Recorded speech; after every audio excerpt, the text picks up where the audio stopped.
साथियों, अब हम बात करेंगे पर्यावरण प्रदूषण के विरुद्ध सिविल उपचार क्या है। जब अपकृत्य किया जाता है तब वादी या तो नुकसानी के लिए दावा संचित कर सकता है अथवा विदेश के लिए। साथियों, जब कोई ऐसा अपकृत्य होता है तो जो वादी है, जो वाद लगा रहा है, या तो हर जाने के लिए या किसी प्रकार के विदेश के लिए वाद दायर कर सकता है। नुकसानी अपकृत्य किए जाने हेतु देय धनीय प्रतिकर है, मतलब इसमें देय धन प्रतिकर के रूप में दिया जाएगा। सारभूत नुकसानी किसी अपकृत्य से कारित क्षति अथवा हानि को पूरित करने के लिए दी जाती है।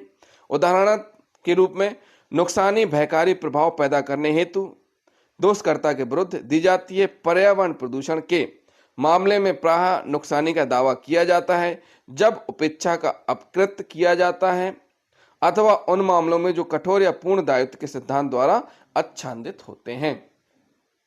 साथियों, Mukesh textiles mills private limited बनाम HR सुब्रमण्यम शास्त्री के मामले में तथ्य इस तरह थे कि अपीलार्थी मुकेश टेक्सटाइल मिल्स का चीनी का कारखाना था। जो मुकेश टेक्सटाइल है उसका एक चीनी का कारखाना था जिससे संलग्न प्रत्यर्थी की जोत भूमि थी। उसी कारखाने से लगी हुई प्रार्थी की भूमि थी जिस पर वो खेती करता था। अपीलार्थी ने कारखाने के परिसर में 3 टैंकों में सीरा, जो कि चीनी के निर्माण में सहायक पदार्थ है, संचित किया था। उक्त तीनों टैंकों में से 2 स्टील के टैंक थे तथा 1 मिट्टी का टैंक था, जो सिर्फ जल सरणी तथा पृथक किए गए प्रत्यर्थी की खेती की भूमि से संलग्न किनारे पर रखे गए थे। इनको कहाँ रख दिया गया था? जो भूमि के किनारे से रख दिए गए थे। घटना के वक्त करीब 8,000 टन सीरा मिट्टी के टैंक में संचित किया गया था। उत्तरी किनारा चूहों एवं कीटाणुओं द्वारा उसमें किए गए छिद्र के कारण कमजोर हो गया तथा 16 अप्रैल 1970 की रात्रि में उत्तरी किनारा टूट गया एवं टैंक में रखे गए सीरा की अधिकतम मात्रा बह गई तथा जल सरणी में मिल गई एवं वादी की भूमि पर फैल गई। सीरा से मिले हुए जल ने वादी के धान एवं गन्ने की फसल को क्षतिग्रस्त कर दिया। नुकसानी को वसूलने के लिए वादी ने 35,000 रुपए के लिए वाद दायर किया। दोनों पक्षों की ओर से प्रस्तुत किए गए साक्ष्य का मूल्यांकन करने के पश्चात अवर न्यायालय ने निर्णित किया कि सीरा का रिसाव दीवार के टूटने से हुआ, उसका ऊपर से बहाव हुआ तथा वादी की भूमि एवं उसकी फसलों के अपलावन के कारण जल सरणी दूषित हो गई। यह घटना प्रतिवादी की उपेक्षापूर्ण कार्य का परिणाम थी। तदनुसार न्यायालय ने भूमि के 14 एकड़ पर फैली हुई धान की फसल क्षति हेतु 10,500 रुपए तथा 3 एकड़ भूमि पर फैली हुई गन्ने की फसल क्षति हेतु 4,200 रुपए नुकसानी अधिनियमित किया। साथियों, मुकेश टेक्सटाइल का जो मामला है, इनकी चीनी मिल थी, इनके बगल में वादी का खेत था और सीरा रखे हुए थे टैंकों में। एक टैंक ऐसा था जिसमें 8,000 टन सीरा था और वो सीरा किसी वजह से टूटा, वो सीरा बाहर रखा हुआ था और जो टन था जिसमें रखा गया था सीरे को, टैंक को, वो टैंक से सीरा बाहर आता है और जो किसान है उसकी भूमि में लगी फसल को नुकसान पहुंचाता है। इस संबंध में किसान के द्वारा न्यायालय में वाद प्रस्तुत किया जाता है, हर्जाने की मांग की जाती है और न्यायालय के द्वारा आदेश दिया जाता है। 1970 की बात है।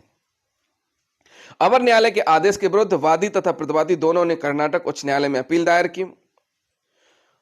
उक्त न्यायालय ने पाया कि नुकसानी की मात्रा निर्धारित करते वक्त अवर न्यायालय ने कतिपय ऐसे तथ्यों पर विचार किया जिन पर उसे विचार नहीं करना चाहिए था। अवर न्यायालय ने नुकसानी का निर्धारण पूर्व वर्ष के उत्पादन के आधार पर किया, जबकि क्षतिग्रस्त फसल उत्पाद के लिए तैयार नहीं थी तथा इसलिए धन की युक्तियुक्त मात्रा जिसे फसल को बनाए रखने हेतु प्रयुक्त किया गया था को कम कर दिया गया।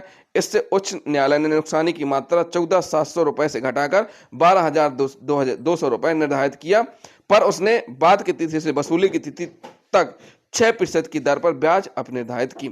साथियों, जो अपर न्यायालय ने 14,700 रुपए नुकसानी के रूप में देने के लिए प्रतिकर का आदेश दिया था, कर्नाटक हाईकोर्ट ने इसे 12,200 रुपए कर दिया, लेकिन 6 माह का ब्याज भी देने को 6% की दर से ब्याज भी देने को कहा। इसके बाद इस मामले का विनिश्चय कठोर दायित्व के नियम के आधार पर किया गया, जिसका प्रतिपादन न्यायमूर्ति ब्लैकबर्न राइट लैंड्स बनाम फ्लेचर के मामले में निम्न तरह से किया गया था। साथियों, हम समझते हैं कि विधि का वास्तविक नियम यह है कि जो व्यक्ति अपने प्रयोजन हेतु अपनी भूमि पर कार्य करता है तथा उस पर किसी ऐसी चीज को एकत्रित करता तथा रखता है जो रिश्ती कायद करने के लिए संभाव्य है। अगर उसका रिसाव होता है तो उसे अपने जोखिम पर रखना चाहिए, तथा अगर वह ऐसा नहीं करता तो वह उस सारी क्षति के लिए दायी है जो उसमें रिसाव का स्वाभाविक परिणाम है। पर जहां तक नुकसानी की कुल मात्रा में कमी का संबंध है, वहां तक न्यायालय का आदेश ठोस होना नहीं जान पड़ता। न्यायालय को विभिन्न अन्य कारकों का भी परीक्षण करना चाहिए जो वादी को दुख तथा असुविधा पैदा कर सकते हैं तथा प्रभावित किए हैं।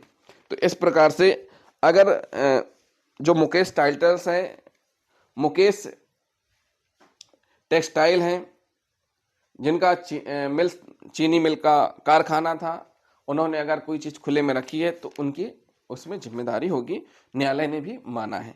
अब हम पढ़ लेते हैं, ये तो हमने क्या पढ़ा, नुकसानी प्रतिकार। अब हम पढ़ लेते हैं व्यादेश। व्यादेश एक न्यायिक आदेश का है जिसके द्वारा उस व्यक्ति को जो प्रदूषण कारित कर रहा है अथवा कारित करने वाला है ऐसा करने से निर्बंधित कर दिया जाता है। व्यादेश दो तरह के हैं, एक अस्थायी और एक स्थायी। अस्थायी व्यादेश प्रदान करने हेतु निम्नलिखित शर्तों को पूरा किया जाना चाहिए। प्रथम, दृष्टता मामले का अस्तित्व। दूसरा, अपूर्णीय क्षति की संभावना। तीसरा, सुविधा का संतुलन। साथियों, दो प्रकार से व्यादेश होता है, अस्थायी और स्थायी।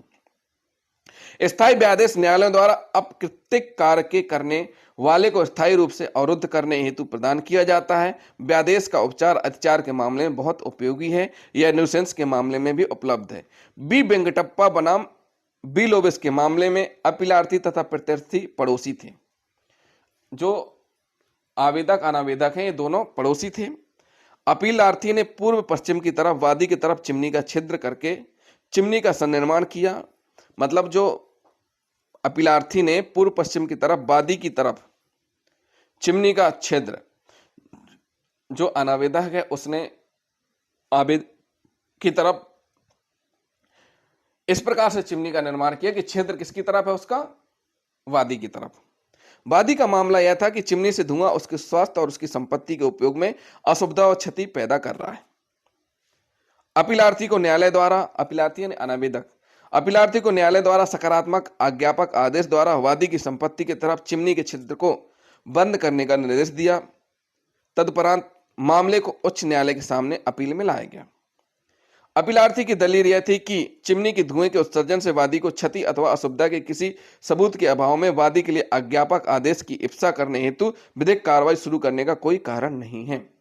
तो यहाँ पर जो अपीलार्थी है उसने कहा कि कोई ऐसा सबूत ही नहीं है जिस पर इस प्रकार का आदेश दिया जाए कि बंद किया जाए। हेल्सबरी के लॉज ऑफ इंग्लैंड से परिच्छेद को उद्धृत करते हुए उसने अपनी दलील को प्रमाणित किया। जब धुआं उपताप के समान है, जब ध्वनि अपायकर वाष्प के साथ न हो तथा भले ही स्वास्थ्य के प्रति हानिकारक न हो, तब भी धुआं अनैच्छिक उपताप को गठित करता है तथा अभ्यारोपण के अधीन है। अगर पैदा किया गया उपताप ऐसा है जो साधारण विलासिता में हस्तक्षेप करने हेतु तात्विक रूप से प्रभावित करता है, तो यह तथ्य कि विनिर्माण कस्बे में परस्पर से पैदा धुआं उपताप के प्रश्न को प्रभावित नहीं करता। अगर यह दर्शित किया जा सकता कि अन्यथा कारित उपहाती में तात्विक रूप से वृद्धि हो गई, तो इस तरह का उपताप जब कानून द्वारा विनियमित सारभूत विस्तार तक है। इस संप्रेषण को न्यायालय द्वारा स्वीकार किया गया। न्यायालय ने यह भी संप्रेषण किया कि या तो अकेले अथवा साथ साथ धुआं, वाष्प तथा दुर्गंध जो मानवीय अस्तित्व से भौतिक विलासिता में तात्विक रूप से हस्तक्षेप करता है, विद्युता उपताप गठित करता है। न्यायालय ने जोर देकर कहा कि उन्हें स्वास्थ्य हेतु वास्तविक रूप से उपायकर अथवा हानिकारक होने की जरूरत नहीं है। धुएं की विशिष्ट प्रकृति पर टिप्पणी करते हुए न्यायालय ने संप्रेषण किया कि भूमि का स्वामी धुएं के ऊपर संपूर्ण अंतरिक्ष का भी स्वामी होता है, जिसमें चिमनी से निकलने वाला धुआं भूमि के स्वामी से संबंधित होता है तथा क्योंकि यह वादी को असुविधा पैदा कर रहा, अतः प्रतिवादी दायी है। अगर और जब तक यह दर्शित नहीं करता कि परिवादी के विरुद्ध उसने परिवादित उपताप को कायद करने का अधिकार अर्जित कर लिया है।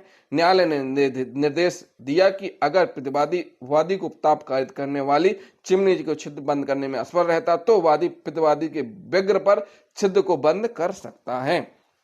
साथियों, मामला व्यादेश का मतलब है कि कोई चीज बंद करना। देखिए, एक प्रतिकर होता है हर्जाना, दूसरा होता है कि उसको बंद करवाना। भाई जो खेत का मालिक है, किसान है, उसने कोर्ट में आवेदन लगाया, वाद प्रस्तुत किया, वादी हुआ जिसके खिलाफ प्रस्तुत किया, तो आरोप यही थे कि उसकी जो चिमनी का क्षेत्र इनकी खेत की तरफ था, जिससे कि इनको नुकसान हो रहा था। इस संबंध में न्यायालय ने कहा कि चिमनी का क्षेत्र बंद होना चाहिए। तो साथियों, ये हमने कुछ सिविल उपचार बताए जो कि नुकसानी और ब्यादेश से संबंधित हैं। तो जिन साथियों ने अभी तक हमारे चैनल को सब्सक्राइब नहीं किया है, हमारे चैनल को जरूर सब्सक्राइब कर लें और वीडियो को लाइक और शेयर करना ना भूलें। थैंक यू साथियों।